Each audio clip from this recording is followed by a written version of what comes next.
Welcome to the Slop Farm. Enjoy the video. In this video, I will explain how to learn inverse trigonometry formulas. First, grasp the fundamental definitions of inverse sine, cosine, and tangent. These functions essentially reverse the operation of their regular trigonometric counterparts.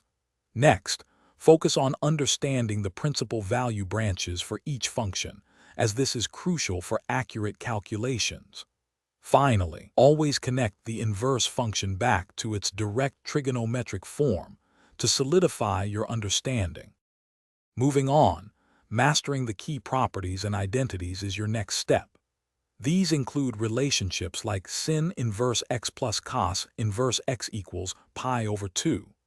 Practice applying these identities to various problems, especially those involving sum and difference formulas.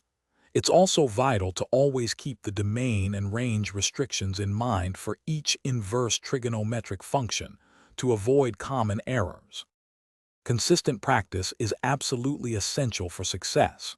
Work through a diverse range of problems from your textbook and previous exam papers.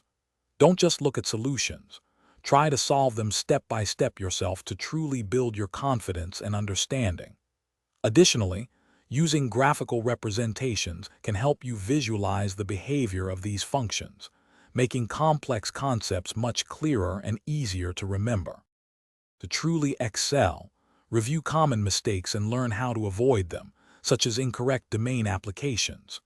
Creating flashcards for quick recall of formulas and properties can be incredibly effective for last-minute revisions. And speaking of upgrades, check out the description for a link to the Shark AI Ultra Robot Vacuum and other great deals. This smart vacuum offers voice control, self-emptying, and is perfect for pet owners, making your life a little easier. Thanks for watching. Consider subscribing if we helped you today.